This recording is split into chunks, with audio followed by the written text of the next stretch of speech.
Which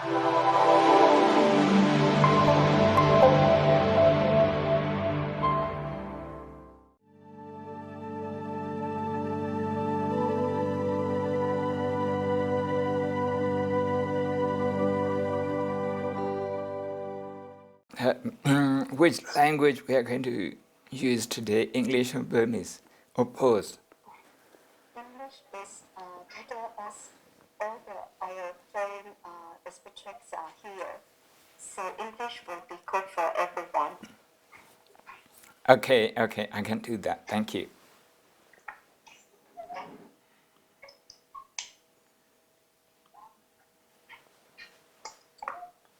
Secondly,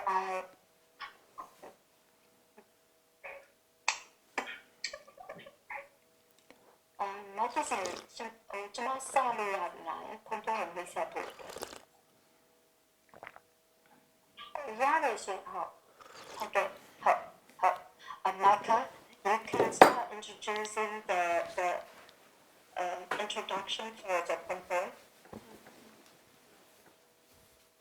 Okay, hello, good afternoon everyone. Thank you for coming. For today we're going to have Dr. Dhammasami. He is born in Shan State, Union of Myanmar, and a Theravada Buddhist monk over 30 years. He has studied in Myanmar, Thailand, and Sri Lanka, where he taught Pali, Abhidhamma, and meditation. Then Dhammasami is the founder and abbot of the Oxford Buddha Vihara, and he also leads the International Association of Buddhist Universities and has been involved in organizing the UN Day of Vesak, based in Bangkok since 2005. He has been teaching mindfulness vipassana meditation around the world since 1996. His book Mindfulness Meditation Made Easy has been translated into Thai, Korean, and Spanish, and the Hungarian and Siberian versions are expected to be out soon. Apart from running regular retreats, he also organizes conferences on meditation. So guys, let's welcome Dr. Dhammasami. Thank you for the kind introduction. I didn't expect this introduction. By the way, it's not an up-to-date one, and all the translation of my books are out and reprinted a few times, including the Portuguese and Hungarian and so on. I guess today we are talking about mindfulness. Okay, there's how to use mindfulness or awareness to cope with stress, especially at work and at home.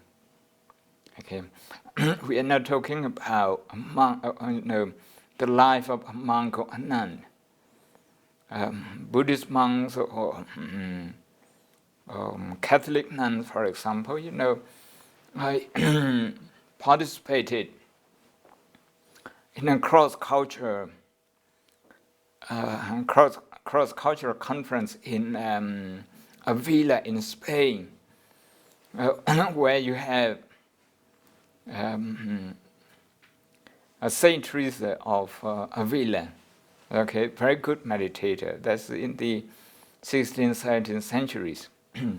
But we are not talking about Buddhist monks and nuns, Catholic monks and nuns, who have years and years of meditation practice. We are talking about ordinary people who go to work on a daily basis and who encounter stress every day, who face a lot of pressure, consistent pressure. It can be anyone.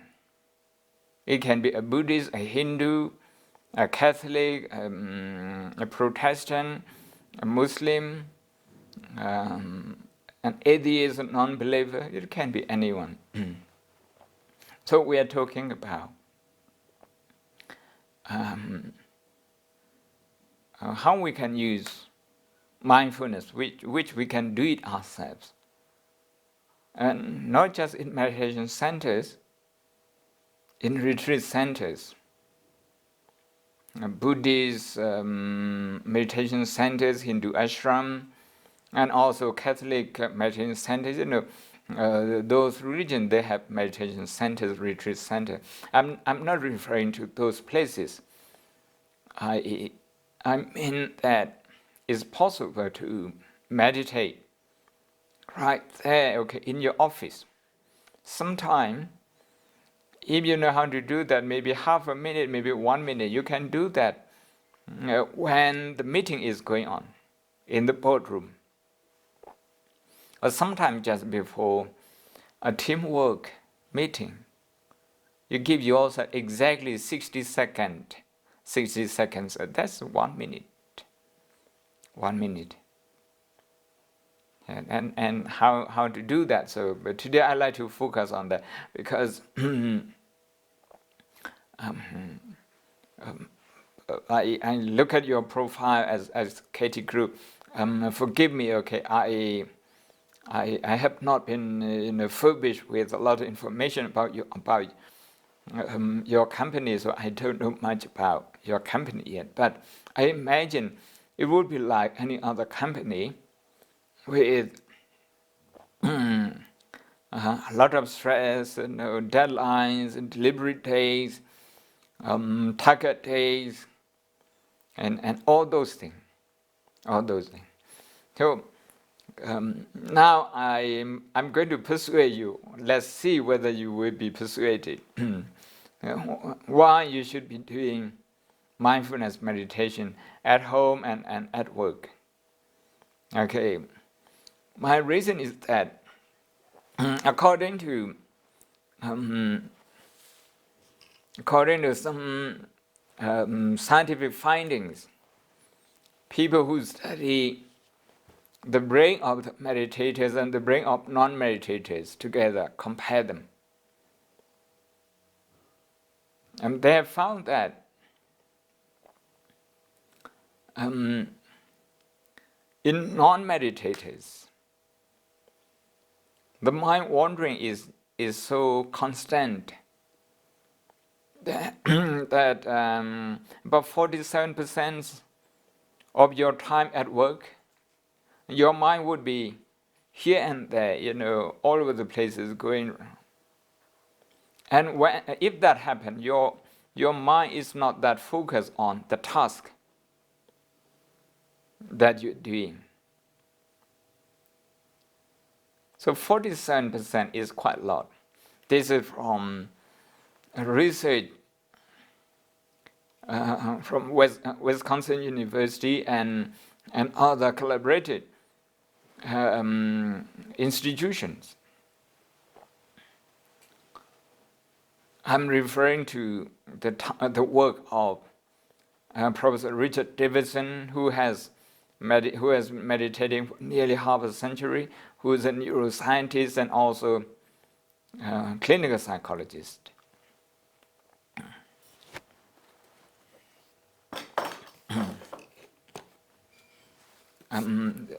This is one of his work, The Emotional Life of Your Brain. Okay, the emotional life of your brain. How wandering mind affects us, affects our performance at work and at home. We can see the evidence in the brain because they take the pictures of the brain using the latest fMRI. Okay. If you're interested in this topic, I want to refer you to a lot of sources available on the Googles, on the TED Talks. You can search in Google with this word, the sciences behind mindfulness. Okay, if you search this, one of those that would come up is I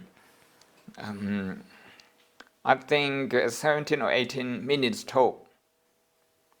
Not a TEDx talk, but a talk on mindfulness as a tool for happiness given by Dr. Hedy Kober Kober, Kober, from Yale University.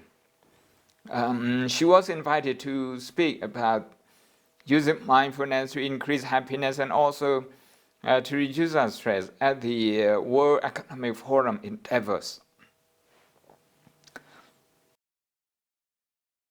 Institute of Technology, especially from Professor Jonathan Kabat-Zinn,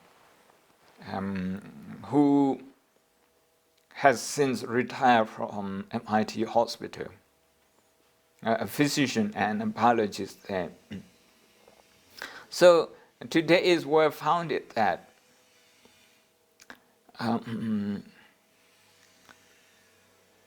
if our mind wanders often, that affects our brain, the performance of our brain. And our mood, our emotion, our moods and our emotion are vulnerable. We get easily irritated, and it takes longer to recover emotionally.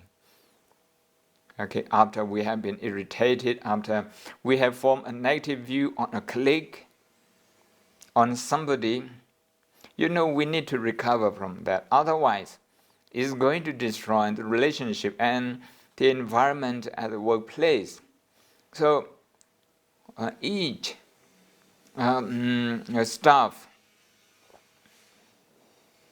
from the MD, managing director, to the youngest, the most junior staff, everybody needs to take care of their emotion and the well-being and the health of their brain. In order to do that, mindfulness is good for you. It's good for you. If the mind is constantly attacked by negative thoughts, if the mind is giving more time to negative thoughts rather than the positive one. When we think about a colleague, a person, we just repeat in our mind what he or she hasn't done or hasn't done very well.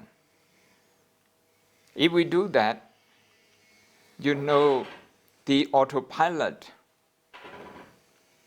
in your mind is working. And if that happens, in your brain, the old brain, the amygdala, is active, is more active than the prefrontal cortex, the new brain. And that the decision-making brain is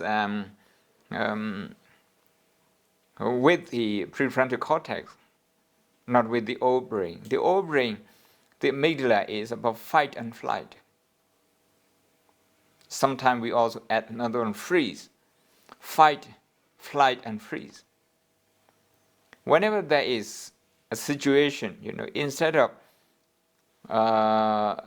trying to solve it, we just go into a fighting mode.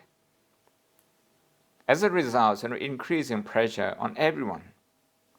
But sometimes, emotionally and perhaps also intellectually, we don't seem to be facing calmly to be, Instead, we seem to be running away from problems.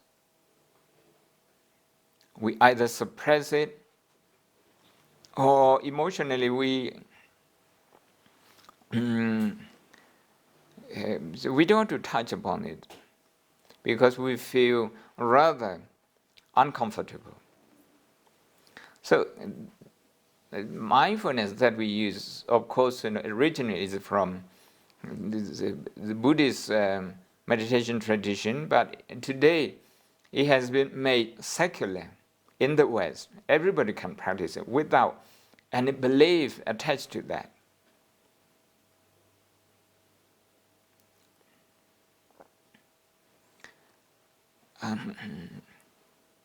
somebody I knew at Oxford University, we founded together the Oxford Center Mindfulness.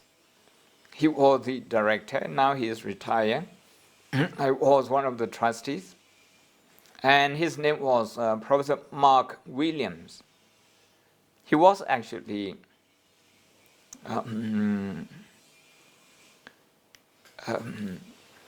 he was a priest in the Anglican Church. Yeah. But he was a very good meditator. And he is known for what we call MBS, mindfulness-based cognitive therapy, which is used to treat people with depression. Not just simple depression, but depression with history of relapse. So mindfulness is good in that way. And you can also see this book, The Mind and the Brain. This is from UCLA Medical School. You can see the brain over there, the mind and the brain. This is about neuroplasticity, how we can use mindfulness and change our brain. Earlier, the scientists thought that up to a certain age, our brain cannot be changed anymore. But that's not true anymore. By observing the brain of the people who meditate, now we can see that there's a way to change our brain for the better. And the brain still keeps changing throughout our life. But to change it for the better, and at no cost, I should say this, I should emphasize this. With the COVID-19, okay, everybody is affected for that earning. Everybody is affected. That is why I should say, I should emphasize that at no cost, you can actually train your brain to become better. Then how to train your brain? You need to train your emotion. Negative emotion and positive emotion. As you may have heard of me, times and again, a metaphor that I refer to quite often. There are two wolves in our head, in our brain. A black wolf and a white wolf. Whenever we entertain negative thoughts about ourselves and about other people, about our job, about our country, about our world, then you're actually feeding the black wolf. And the black wolf gets fed, and it gets stronger and stronger. The food that the black wolf eats, the white wolf doesn't like it. It would go starving. So that's to say, black wolf the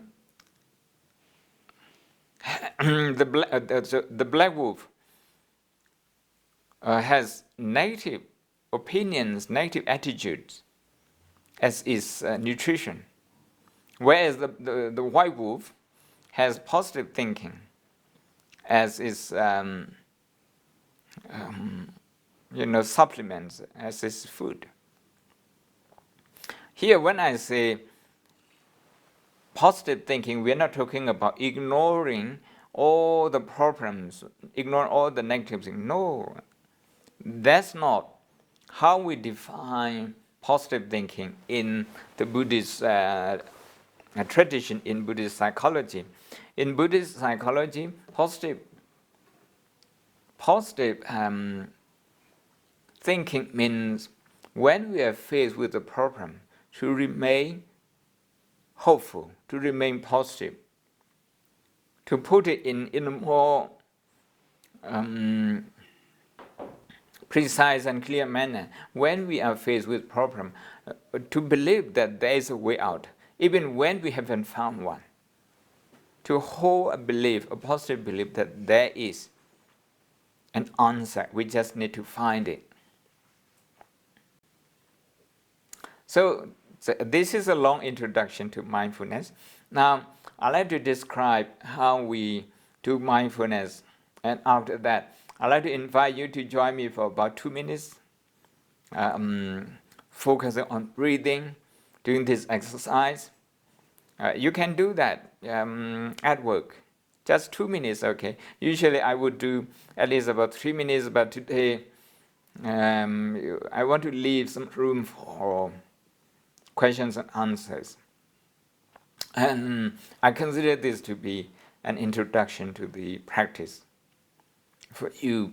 So we do 2 minutes, but don't underestimate the power of 2 minutes.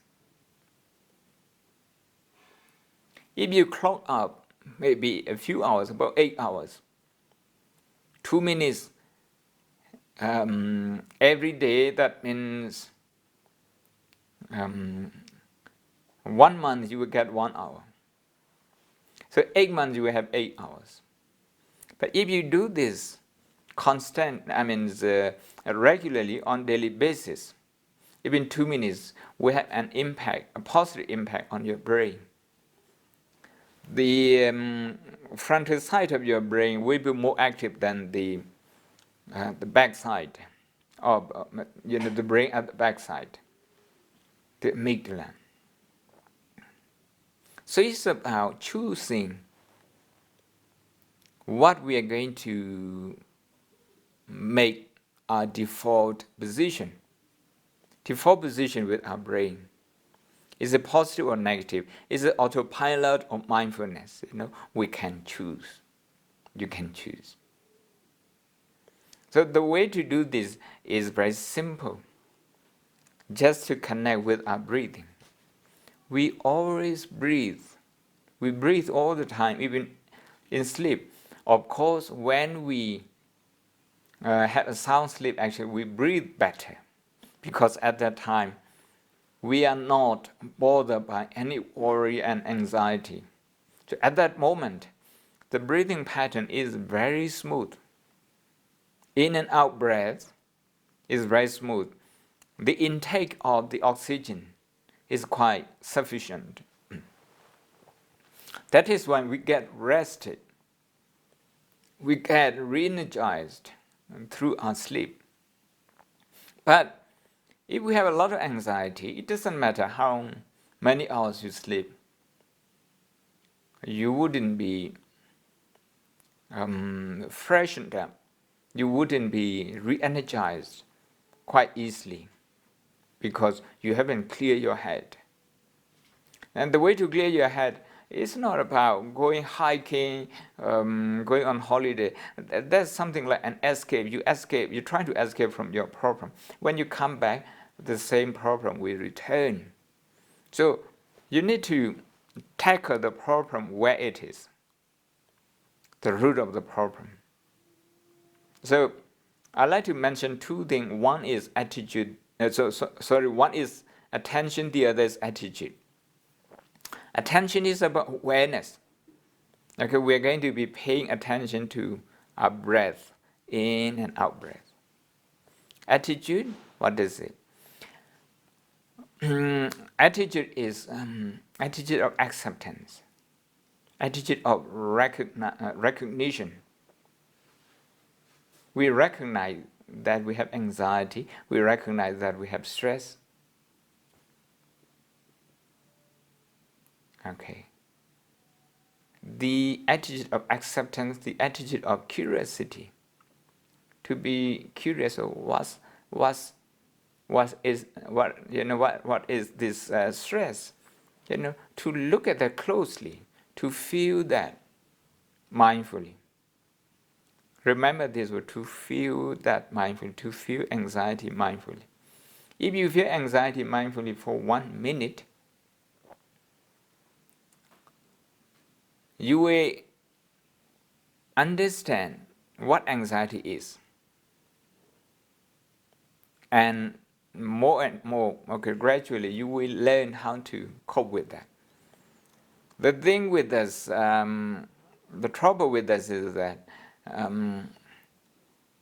at the sight of stress, at the first sight of stress, our subconscious mind kicks in, and we like to run away from that stress.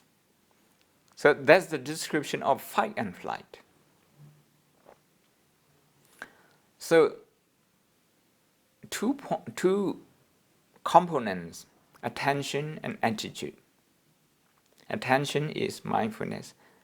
Actually, both are mindfulness. Attention is awareness. Attitude is also the attitude of acceptance, the attitude of curiosity, the attitude of investigating.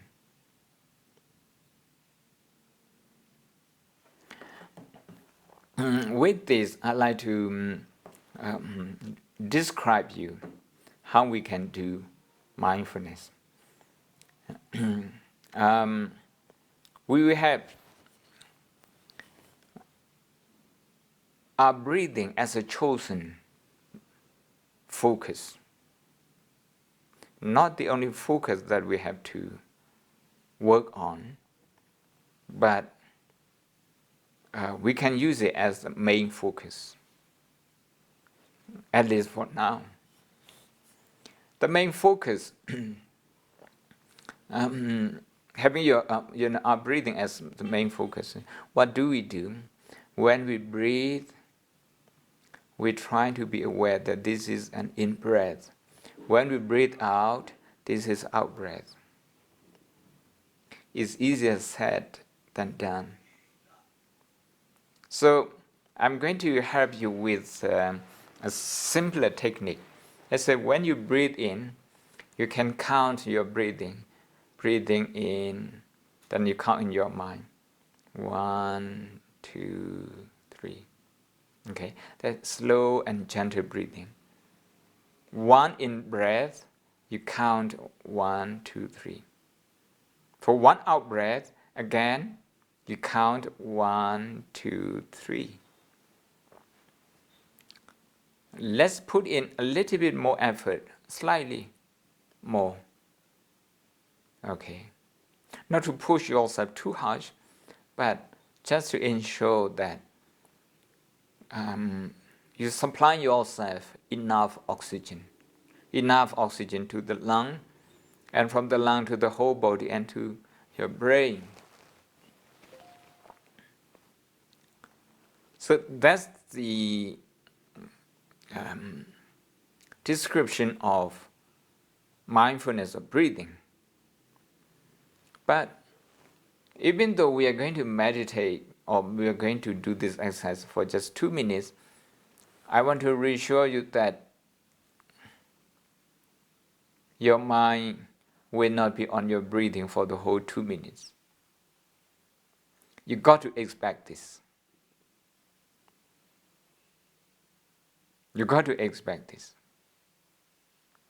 Your mind will wander off.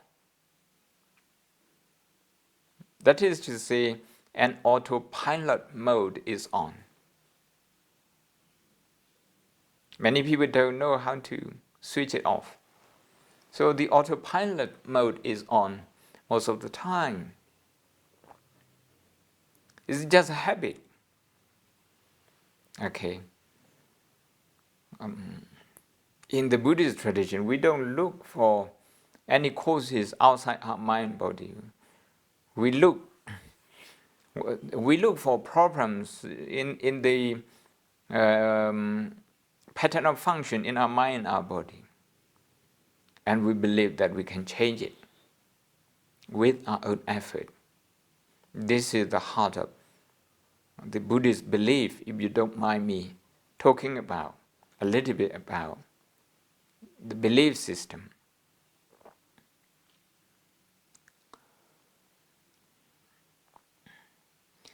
So you expect your mind to wander off.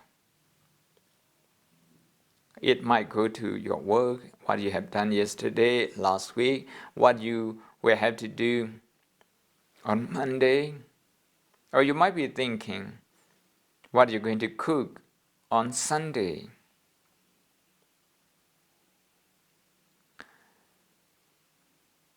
Those are all autopilot mind. The mind is operating on autopilot mode.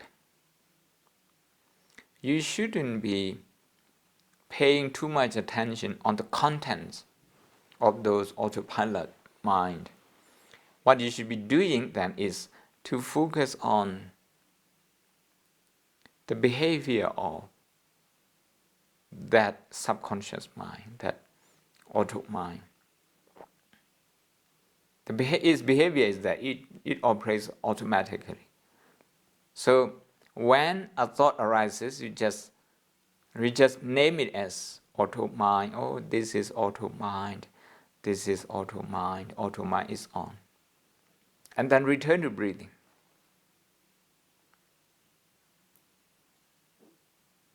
Auto mind is on. Return to breathing. If you get, for example, if you have a surge of emotion, maybe an irritation, then you name it. Oh, this is irritation. This is irritation. When you name it, I'm trying to help you to look at that closely. Oh, irritation is like this. Okay, it feels like this to have irritation. Straight away, you want to reject what you're doing. You want to reject what someone is doing. That's irritation.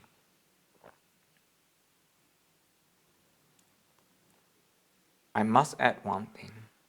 Don't be judgmental. Don't judge good or bad for being irritated.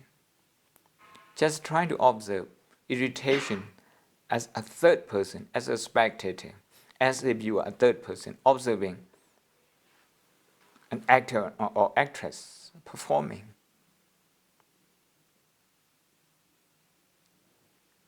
So we call this non-judgmental mindfulness, the practice of non-judgmental mindfulness. I repeat again, we will start with breathing in and out, slow and gentle. Count 1 to 3 for one in breath and also for one for each in breath and also for each out breath. Count 1 to 3. In the meantime, when you find your mind operating on an autopilot mode, starting to think about things that you don't actually intend to think about, then just register that as autopilot mind or auto mind. This is an auto mind. This is like this, and auto mind is like this. Acknowledge that. The key word, acknowledge that. Recognize that. Then return to breathing. So, my instruction can be summed up in three words. It's called 3R.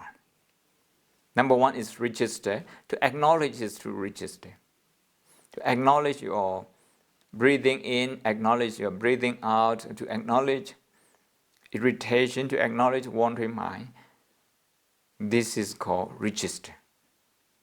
The second one is release. To release it, to let it go. You're going to register, you're going to acknowledge your irritation or wandering mind 3 or 4 times.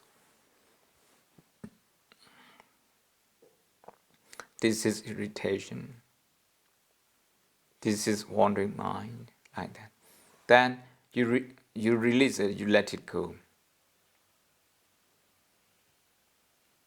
The third R is return. You return to breathing. You return to your breath. 3R. Register, release, and return. Register, release, and return. 3R. Okay, we're going to start now. We're going to start the practice for 2 minutes.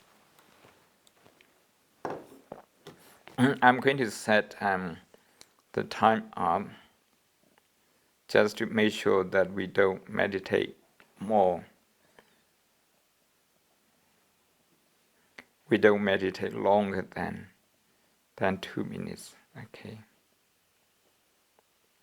Okay, we start now.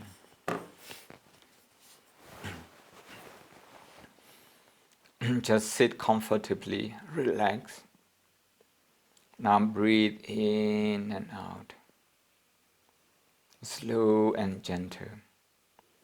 If you like, you can breathe deep, slow and gentle. Breathing in, 1, 2, 3. Breathing out, 1, 2, 3.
Don't fight with your wandering mind, just accept it.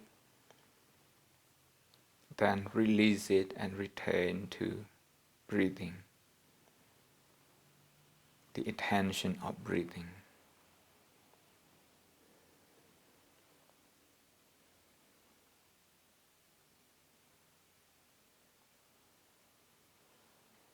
If you feel some stress, recognize that. Recognize tension in the muscles. Recognize the stressed out mind, the mind that feels so stressed out. Register that. Stress is felt like this. Don't judge good or bad. Then release it and return to the breath. If you're being judgmental about someone at work, acknowledge that judgmental mind. Oh, this is being judgmental. This is a judgmental mind. This is a judgmental mind. This is being judgmental. And then return to the breath. Register, release, and return. Okay, now the time is up. Any question?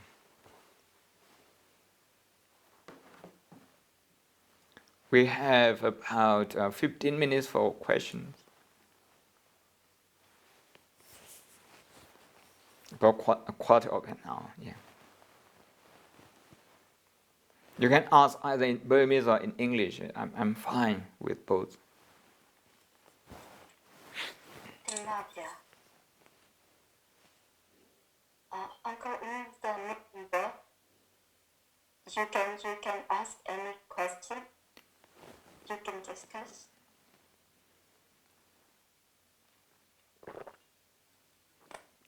ဖုန်းကိုလည်းရှောင်းနေကြတယ်လူကများရှိလို့ရှိရင်လေးလို့ရပါတယ်တဲ့ ဒီကတော့ဂျပန်ညာခါတော့ဒီ meditation ကိုလုပ်ပါတယ် I do practicing sometimes not regularly on the basis and then but you know that very hard to for the autopiloting for my mind, you know, that sometimes you know that how can we make sure the perfect, you know, that make totally the control our mind by practice or by regular practice. You know, I usually have my mind is spreading around all over the world. Thank you for the. So how can you suggest that? Thank you. This is a very good question, and this problem is common to people, common to everyone who tries to work with with their attention, with their emotion. So this question is quite common. The first thing I like to encourage you is to do meditation every day. To set aside maybe 5 minutes, just 5 minutes. Just 5 minutes. If you if you want to do longer, don't do it straight away. Each time about 5 minutes. 5 minutes or maybe 6 minutes like this.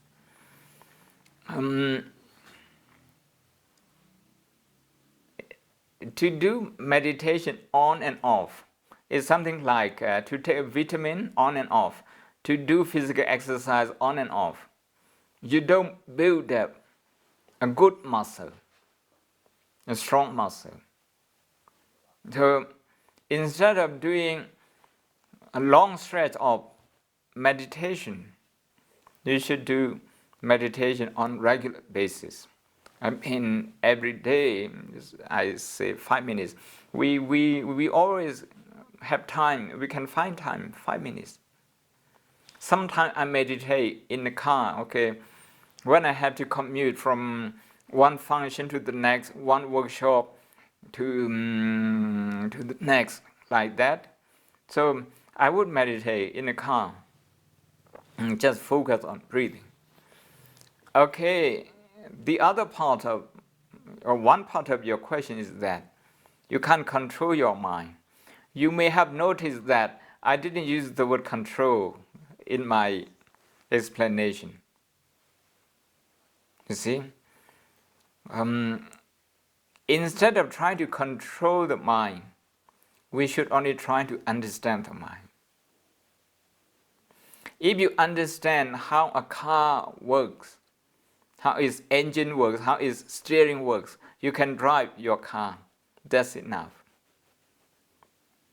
This is to use understanding to control something. But some people, they would like to use force to control them. They say, stop thinking. You know, they like to use force.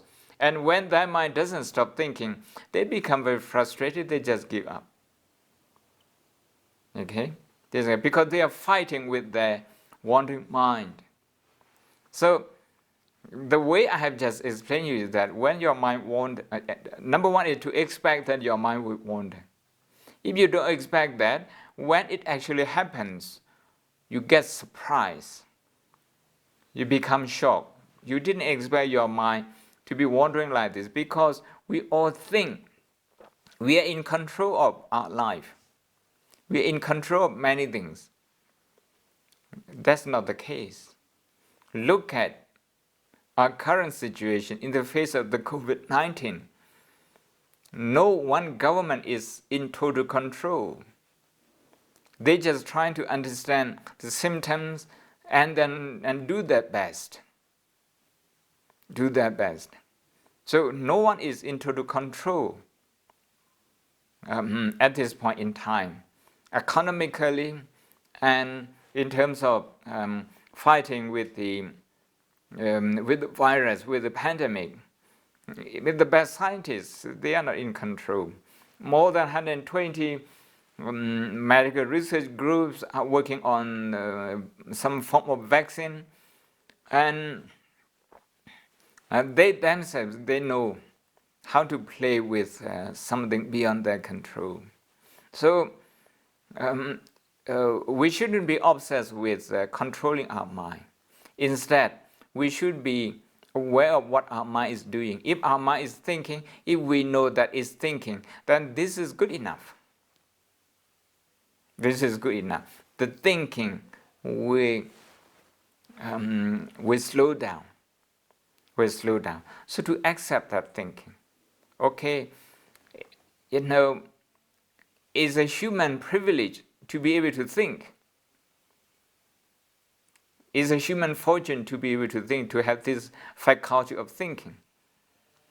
What we need to do then is to accept this thinking, and there will be time when the mind starts operating on autopilot. And we need to expect this problem too, the problem of autopilot. When that happens, sometimes you just think you are the only one with autopilot mind.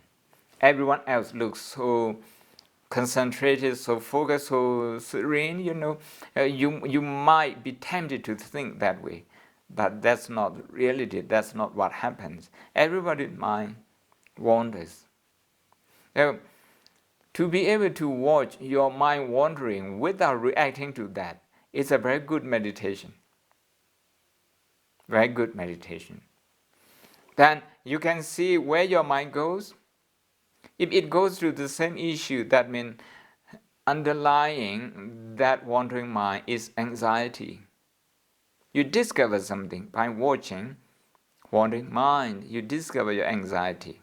So if you can connect with your anxiety, you accept that, then your focus will improve.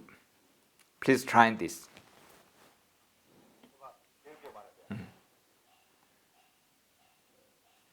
More questions? Well, thank you so much, Dr. Dhammasami. Thank you. Yeah, this is the first time, I joined the topic about mindfulness, but I just realized actually I usually do that. Each time when I go to meeting, before the meeting, I will, focus on the breath. So I'm thinking maybe even like during the meeting, sometimes we have conflicts, like discuss and get stuck. If we could, have such kind of session would be really, really helpful. So would that be like the process you walk us through, like the 2 minutes, let everyone, calm down, focus on the breath, and register, release, return? I think it's really good. But is there any like for instance, tips for us, like during the meeting that we could draw everyone back, so that everyone calms down, with peaceful mind for that during the meeting? I can empathize with you because I have a lot of meetings myself.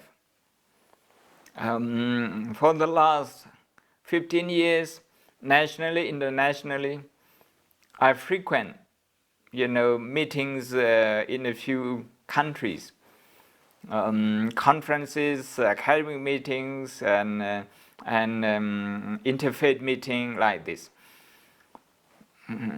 If you are part of the one, setting the agenda, I would like to suggest that you give yourself, you give the whole team, 2 minutes. You take 2 minutes just to sit in silence, and then just remember what the company or the team if it's a family meeting, then what the family has achieved. That is okay to focus on what you have done, what you can do. By doing that, you are actually activating the prefrontal cortex of your brain. Some people, they look at the agenda, they go into the meeting with the old brain, the brain at the back being active. So the default position of your brain before you start the meeting is crucial. So I'm asking you to choose to activate the prefrontal cortex meeting by focusing on the good thing, the contribution.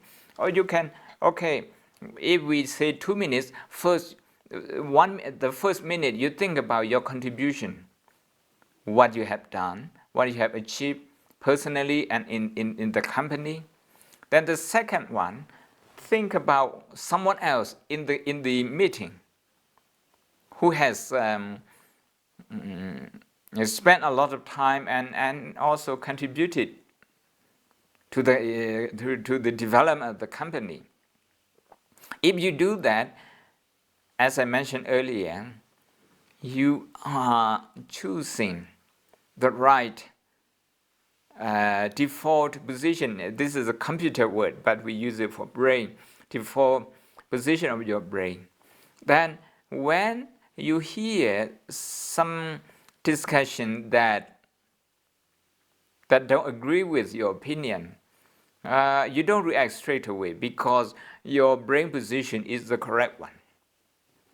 But if your brain position is at the back, meaning you are in an anxious mode going into the meeting, you're already vulnerable.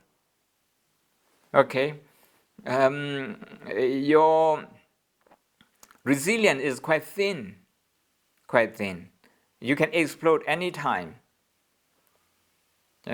So this would be my advice, and I have tried this with my team.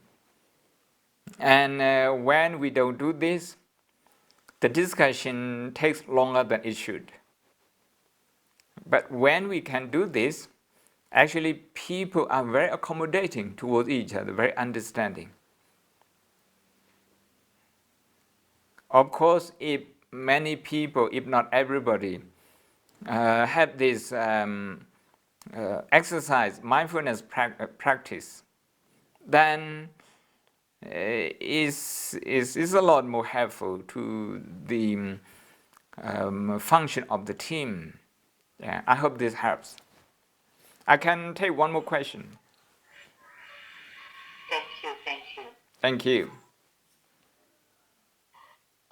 ဘုရားကနော်မိကုံတစ်ခုလေးလို့ရပါသေးတယ်တဲ့ဘယ်သူများမေးချင်ပါသေးတယ်ညီမလေးလည်းမေးလို့ရပါတယ်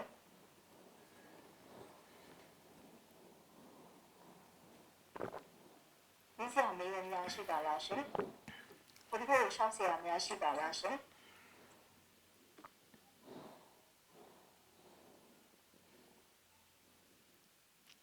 ဘုရားဒါဆိုတကယ်တော့မမေးပါနဲ့ကြာ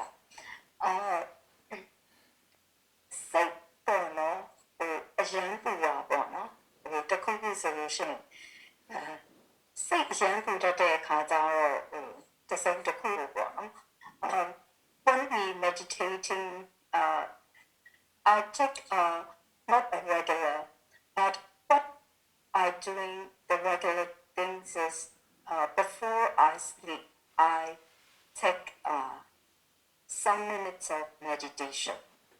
So during that meditation, the most of the thing appear in my mind is about the most worrying things about the work, not about that. If there are good things, it cannot come into the mind. Only the worrying things that come into the mind, and try to get it. At the time when I notice this thing and come back to my breathing, it's been take some minutes already. How could I?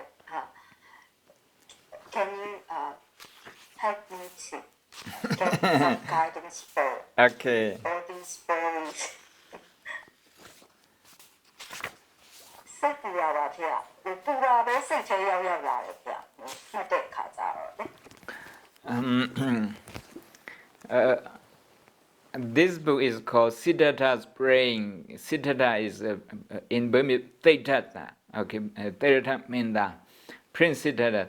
This is about meditation and brain function. I have a few copies, but not in this copy. I have marked somewhere. This is about negativity bias. Your brain is biased towards negativity. You remember, you record, you acknowledge more of the negative things. You pay more attention to negative things. The positive one, you have not exercised you have not paid attention to them. So it's very simple equation, because you have spent a lot more of your time on negativity. That is why the mind is more familiar with the negativity. So any residue of negativity, your mind will just pick up. But your mind is not familiar with positive things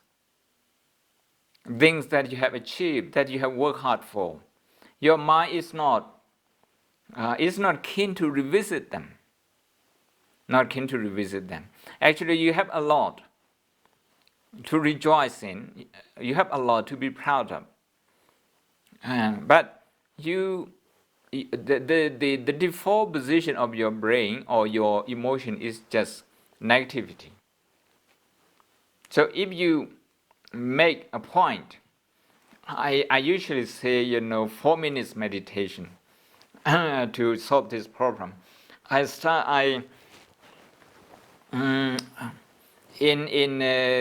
was answering a question in Spain. I go to Spain everywhere, and a mother was telling me exactly like you do, but that was in relation to her son, her only son. And I said, okay, after listening to you, as a bystander, as an observer, your son is a good boy. I can understand a mother's worry, but you should be thinking also about his good points, his strength. So I gave what we say quattro meditation. That in Spanish that means quattro minutes meditation. That's 4 minutes meditation. The first minute, just 1 minute, is when you wake up in the morning before you get up. Just think about what you have done well, okay, last week, last month. Just reconnecting with the good thing that you have done, you have achieved. Maybe you have helped someone. Maybe you have done something for someone. Maybe you have done something for yourself. Maybe you have learned something new. Maybe you have accomplished something. You have delivered something. You have met the deadline, whatever. Just give yourself 1 minute, exactly 60 seconds. Don't get up yet, okay? Give yourself 60 seconds. Activate the positive part of the brain before you get up. Then the second minute, another minute is before you go to work. That time people are in a rush. Okay, in a rush. They are always thinking what they have to do at work, not what they have done. At that moment, give yourself 1 minute, just exactly 1 minute. After you have got everything, you have got the key of your car, and you have got your file, you have got your bag, everything. Just sit down, give yourself 1 minute, exactly 60 seconds. It doesn't take much. 60 seconds. and think about something positive about your work. How your work is contributing to the economy, the welfare of many families. Think about that. Think about the good thing about your work. And then you set up from home with positive mind, with appreciative mind, the mind that appreciates your work. The third one is before you leave your work to return home. Think about one thing that you feel good about your work during the day. Maybe you have put in a lot of effort. You need to rejoice. You got to rejoice in your effort. Or maybe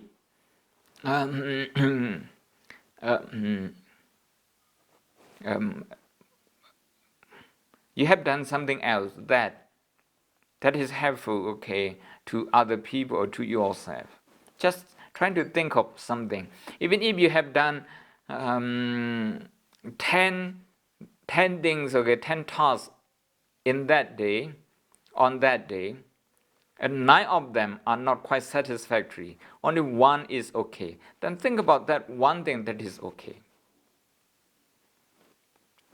On any single day, we have something negative to focus on. We also have something positive to focus on. Now, I'm only asking you to spare 4 minutes for the whole day. So before you return home, spare yourself 1 more minute. You can think about yourself, you can think about someone else. It's okay, just think about something positive. The last one is, before you go to bed, usually when people return home, they share things, okay, with their family. Usually they only talk about problem. With success, they just mention it. They don't discuss at length. So to make a habit to conclude the day with something positive, either about yourself, about your family members. Even you can revisit when you were quite young, okay, the effort that you put into your study, into your job, into your family life. Just think about one thing. You have a lot to think about. And these 4 minutes, they will change your brain, and they will help you to feel satisfied at work. So job satisfaction comes in. Thank you.